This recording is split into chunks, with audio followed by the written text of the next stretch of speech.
उद्धव श्री कृष्ण के साथ सारथी के रूप में बचपन से ही रहे हैं। उद्धव श्री कृष्ण की लीलाओं और महिमाओं से भली भांति परिचित थे। इसके बावजूद भी उन्होंने श्री कृष्ण से कभी कोई वरदान नहीं मांगा। लेकिन श्री कृष्ण को लेकर उद्धव के मन में कुछ शंकाएं जरूर थीं, जिसे शांत करने के लिए उन्होंने श्री कृष्ण से कड़वे प्रश्न किए। कृष्ण ने भी उद्धव के सवालों का जवाब दिया। कृष्ण और उद्धव के इसी संवाद और प्रश्नोत्तर को उद्धव गीता कहा गया। उद्धव का सवाल। हे कृष्ण, महाभारत के घटनाक्रम में कई बातों को मैं नहीं समझ पाया, क्योंकि आपके उपदेश अलग रहे और व्यक्तिगत जीवन कुछ अलग ही दिखता रहा। क्या आप मुझे इसका कारण बताकर मेरी जिज्ञासा को शांत करेंगे? श्री कृष्ण का उत्तर। उद्धव, मैंने कुरुक्षेत्र के युद्ध मैदान में अर्जुन को जो कुछ भी कहा वह भागवत गीता थी, और आज जो कुछ तुम मुझसे जानना चाहते हो और उसका मैं जो भी तुम्हें उत्तर दूंगा वह उद्धव गीता के नाम में जानी जाएगी। तुम्हें जो भी पूछना है बेझिझक पूछो, मैंने तुम्हें ये अवसर दिया है। उद्धव का सवाल। हे कृष्ण, सबसे पहले मुझे ये बताइए कि सच्चा मित्र कौन होता है? श्री कृष्ण का जवाब। सच्चा मित्र वही है जो जरूरत पड़ने पर मित्र की बिना मांगे सहायता करे। उद्धव का सवाल। हे कृष्ण, आप तो पांडवों के आत्मीय प्रिय मित्र थे। आजाद बांधव के रूप में उन्होंने हमेशा आप पर भरोसा किया। आप महान ज्ञानी और भूत, वर्तमान और भविष्य के ज्ञाता भी हैं। लेकिन आपने सच्चे मित्र की जो परिभाषा मुझे दी है, क्या आपको नहीं लगता कि आपने उस परिभाषा के अनुसार कार्य नहीं किया? आपने युधिष्ठिर को द्यूत खेलने से क्यों नहीं रोका? यदि आपने उन्हें नहीं भी रोका, लेकिन आपने भाग्य को भी धर्मराज के पक्ष में नहीं मोड़ा। अगर आप चाहते तो धर्मराज युधिष्ठिर जीत सकते थे।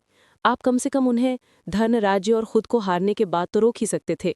स्वयं को हारने के बाद जब उन्होंने अपने भाइयों को दांव पर लगाना शुरू किया, तब तो आप सभा कक्ष में पहुंचकर उन्हें रोक सकते थे, लेकिन आपने ऐसा भी नहीं किया।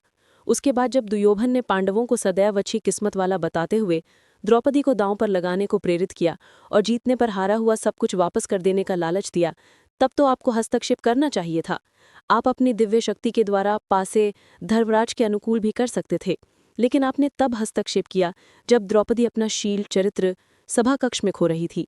तब आपने द्रौपदी को वस्त्र देकर उसके चरित्र को बचाने का दावा किया। लेकिन आप ये दावा भी कैसे कर सकते हैं जब उसे कोई घसीटा हुआ सभा में लाता और लोगों के सामने निर्वस्त्र करने के लिए छोड़ देता है? ऐसे में एक महिला का शील क्या बचा और आपने क्या बचाया?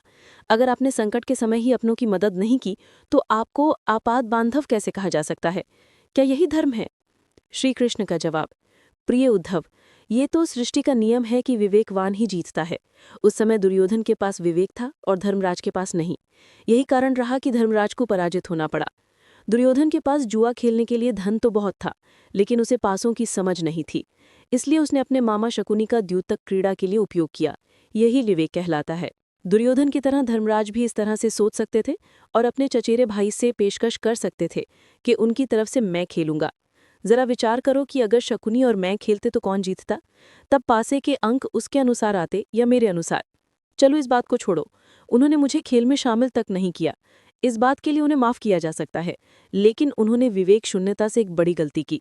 उन्होंने मुझसे ये प्रार्थना की कि मैं तब तक सभा कक्ष में ना आऊं जब तक कि मुझे बुलाया ना जाए, क्योंकि वे अपने दुर्भाग्य का खेल मुझसे छिपाकर खेलना चाहते थे। वे नहीं चाहते थे मुझे मालूम पड़े कि वे जुआ खेल रहे हैं। इस तरह से उन्होंने मुझे अपनी प्रार्थना से बांध दिया। मुझे सभा कक्ष में आने की अनुमति नहीं थी। इसके बाद भी मैं कक्ष के बाहर इंतजार कर रहा था कि कब कोई मुझे बुलाए, लेकिन भीम, अर्जुन, नकुल और सहदेव सब मुझे भूल गए। वे सभी हारने पर बस अपने भाग्य और दुर्योधन को कोसते रहे। अपने भाई के आदेश पर जब जब दुशासन द्रौपदी को बाल पकड़कर घसीटता हुआ सभा कक्ष में लाया, तो द्रौपदी अपनी सामर्थ्य के अनुसार जूझती रही। तब भी उसने मुझे नहीं पुकारा। उसकी बुद्धि तब जागी जब दुशासन ने उसे निर्वस्त्र करना प्रारंभ किया।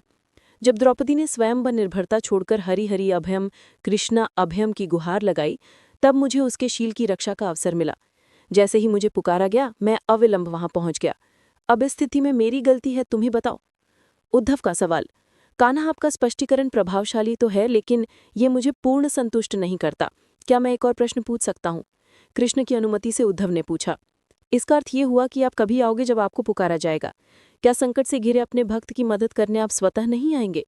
श्री कृष्ण का जवाब। उद्धव, इस सृष्टि में हर व्यक्ति का जीवन उसके स्वयं के कर्मफल के आधार पर संचालित होता है। ना तो मैं इसे चलाता हूँ और न ही इसमें हस्तक्षेप करता हूँ। मैं केवल एक साक्षी हूँ। मैं सदैव तुम्हारे समीप रहकर जो हो रहा है उसे देखता हूँ, और यही ईश्वर का धर्म है। उद्धव का सवाल। उद्धव उलाहने देते हुए कहते हैं। वाह वाह, बहुत अच्छा कृष्ण। यानी इसका अर्थ ये हुआ कि आप हमारे नज़दीक रहकर हमारे सभी दुष्कर्मों का निरीक्षण करते रहेंगे। हम पाप करते रहेंगे और आप साक्षी बनकर हमें देखते रहेंगे। आप क्या चाहते हैं कि हम भूल करते रहें, पाप की गठरी बांधते रहें और उसका भल भुगतते रहें? उद्धव, तुम शब्दों के गहरे अर्थ को समझो। जब तुम समझकर अनुभव करोगे कि मैं तुम्हारे नज़दीक साक्षी के रूप में हर समय हूं, तो क्या तुम कुछ भी गलत या बुरा करोगे? तुम निश्चित रूप से कुछ भी बुरा नहीं कर सकोगे। जब तुम भूल जाते हो और ऐसा समझने लगते हो कि मुझसे छुपकर कुछ भी कर सकते हो, तब तुम मुसीबत में फंसते हो। धर्मराज का ज्ञान भी यही था कि उसने ये मान लिया कि मेरी जानकारी के बिना वे जुआ खेल सकता है। अगर उसने ये समझ लिया होता कि मैं प्रत्येक के साथ हर समय साक्षी रूप में उपस्थित हूं, तो क्या खेल का रूप कुछ और नहीं होता? उद्धव बोले, प्रभु, कितना गहरा दर्शन है और कितना महान सत्य। प्रार्थना और उपासना से ईश्वर को अपनी मदद के लिए बुलाना महज हमारी पर भावना है। लेकिन जैसे ही हम ये विश्वास करना शुरू करते हैं कि ईश्वर के बिना पत्ता भी नहीं हिलता, तब हमें साक्षी के रूप में उनकी उपस्थिति स्वतः महसूस होने लगती है। लेकिन गलती तब होती है जब हम इसे भूलकर दुनियादारी में डूब जाते हैं।